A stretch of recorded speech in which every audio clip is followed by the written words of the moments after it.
Solidarity youth মুভমেন্টের সহযোগিতায় জামায়াত ইসলামী হিন্দের রক্তদান শিবির। আপনার নামটা? আমার নাম মারুফ সর্দার, সলিডারিটি ইউথ মুভমেন্টের হাওড়া জেলার সম্পাদক।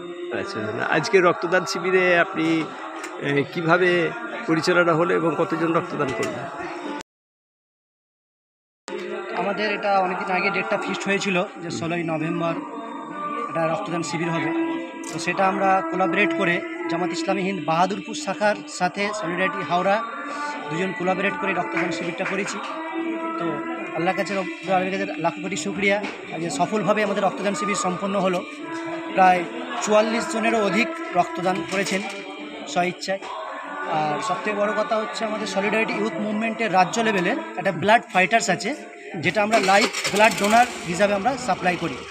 বিভিন্ন মুমূর্ষ রোগীর এমার্জেন্সি রক্তের ভিত্তিতে সলিডারিটি ইউথ মুভমেন্ট ডোনার পাঠাই 1-2 ঘন্টার মধ্যে যদি গ্রুপ ম্যাচ করতে পারি। তো আমাদের রাজ্য লেভেলে আছে ব্লাড ফাইটার্স সলিডারিটি। তো সেই পরিপ্রেক্ষিতে আমাদের রক্তদান শিবির করা, মানুষের কাছে মেসেজ পৌঁছানো এবং বিভিন্ন মুমূর্ষ রোগীর পাশে দাঁড়ানোর জন্য আমাদের এই বার্তা পৌঁছে দেওয়ার জন্য সলিডারিটি ইউথ মুভমেন্ট জামাতের সহযোগিতায় রক্তদান শিবির আজ সম্পন্ন করেছে। কতজন ছিলেন?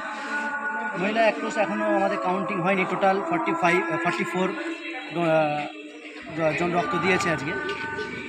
তার জন্য মহিলা ছিলেন? যে মহিলা ছিল, মহিলাদের আজকে এখানে যোগদান স্বতঃস্ফূর্তভাবেই ছিল, প্রায় 50% বলতে পারেন। আচ্ছা আচ্ছা, জি আচ্ছা। তো আপনাদের জামায়াত ইসলামী হিন্দের উদ্যোগ নিয়ে? জামাত ইসলামী হিন্দের যুব বিভাগ হচ্ছে সলিডারিটি ইউথ মুভমেন্ট। আচ্ছা, এটা সারা দেশ জুড়েই আছে, ইউথ ফেডারেশনের নামে, বিভিন্ন স্টেটে বিভিন্ন নামে আছে। আমাদের সলিডারিটি ইউথ মুভমেন্ট পশ্চিমবাংলায় গত 23 ফেব্রুয়ারি থেকে পথ চলা শুরু করেছে। টোটালি যুবকদেরকে নিয়ে কাজ ফোকাসের জন্য এই সলিডারিটি ইউথ মুভমেন্টকে লঞ্চ করেছিল। ধন্যবাদ।